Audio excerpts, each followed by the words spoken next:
بسم اللہ الرحمن الرحیم الحمد للہ رب العالمین اللہم صلی علی محمد وآل محمد۔ آئیے تاریخ کو دوبارہ لکھتے ہیں۔ کس کی تاریخ کو؟ اسلام کی تاریخ کو،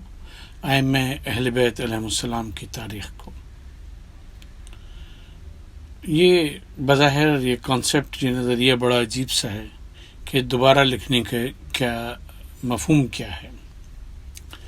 دوبارہ لکھنے کا مفہوم یہ ہے کہ اب تک ہم ائمہ علیہ السلام کی، چاردہ معصومین کی زندگیوں کے بارے میں پڑھتے رہے کہ کب پیدا ہوئے، کب ان کا انتقال ہوا، والد کا کیا نام تھا، والدہ کا کیا نام تھا، ان کے دور میں حکمران کون کون سے ہوئے، انہوں نے کیا کیا تکلیفیں ائمہ علیہ السلام کو پہنچائیں، ائمہ علیہ السلام نے اس کو کیسے برداشت کیا، اور پھر اس کے بعد ان کے اخلاقی فرامین آ جاتے ہیں، اور اس کے بعد آخری چیپٹر یہ ہوتا ہے کہ آپ کی شہادت کیسے واقع ہوئی۔ ظاہر ہے کہ یہ ساری معلومات بھی بڑی ضروری ہیں، لیکن آئیے تاریخ کو ایک دوسرے اینگل سے، ایک دوسرے سے لکھتے ہیں۔ اور وہ اینگل یہ ہے کہ ائمہ علیہ السلام نے اپنی زندگی میں لوگوں کی امامت کی، لوگوں کی رہنمائی کی۔ دیکھنے کی ضرورت یہ ہے کہ رسول اللہ صلی اللہ علیہ وآلہ وسلم نے اپنی زندگی میں عام لوگوں کی حالت بدلنے میں کیا کردار ادا کیا۔ آپ کی تعلیمات نے اس معاشرے میں جہاں دینی، عبادتی، اخلاقی اصلاحات کی،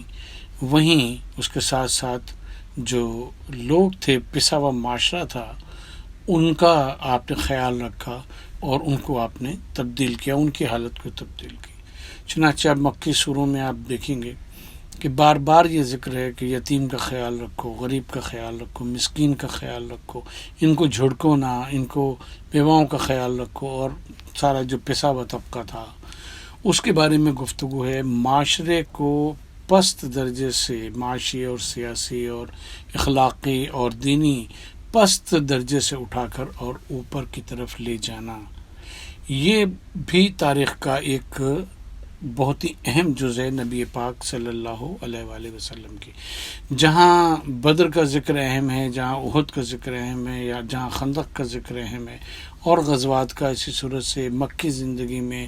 ظلم و ستم سہنے کا، پھر ہجرت کا ذکر اہم ہے، وہاں یہ بھی اہم ہے کہ اس بات کو دیکھا جائے کہ عام آدمی اس زمانے میں کیا زندگی گزار رہا تھا،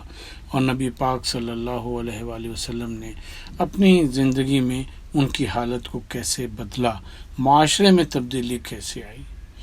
یہی حضرت علی علیہ السلام کے ساتھ بھی ہے کہ حضرت علی علیہ السلام کی زندگی میں ہم یہ دیکھتے ہیں کہ رسول اللہ کے دور میں آپ نے جنگوں میں کیسی شرکت کی، کیا آپ کی شجاعت جو تھی وہ کیسی تھی، اور پھر اس کے بعد دیکھتے ہیں کہ خلفائے راشدین، پہلے تین خلفاء حضرت ابوبکر، حضرت عمر، حضرت عثمان رضی اللہ عنہم کی زندگیوں میں آپ نے کیسے زندگی گزاری، آپ کے کیسے تعلقات رہے، آپ کیسے مشورے دیتے تھے، کیا کرتے تھے۔ لیکن ہم اس بات کا مطالعہ عام طور پہ نہیں کرتے کہ ان کی موجودگی میں، اس دور میں عام لوگوں کی حالت کس طرح سے تبدیل ہوئی، عام لوگوں کی حالت کس طرح سے تبدیل ہوئی، کیا اس میں بہتری آئی، بہتری آئی تو کیسی آئی، معاشرتی جو اوضاع ہیں، جو سوشل نارمز ہیں، ان میں کس قسم کی تبدیلیاں آئیں، معاشی طور کے اوپر پبلک کتنی کمزور ہوئی یا مضبوط ہوئی، ذرائع پیداوار اس زمانے میں کیا تھے، اور آن ٹاپ آف اٹ حضرت علی علیہ السلام نے اس معاشرے کی بہتری کے لیے اور اچھائی کے لیے کیا کیا۔ اور پھر آپ کا اپنا دور جس میں نظام عدل ہے، نظام معیشت ہے، نظام سیاسی نظام ہے، عمال کی یعنی جو گورنرز ہیں ان کی تقرری ہے، ان کا سلیکشن ہے، غلط ممبران، غلط حکمرانوں کو جو ہے معزول کرنا ہے، ان کی جگہ دیانتداروں کو کرنا ہے، پھر جنگوں کی منصوبہ بندی کرنا، اس میں جنگ لڑنا، اور پھر اس میں اسلامی احکام کی پوری رعایت کرنا۔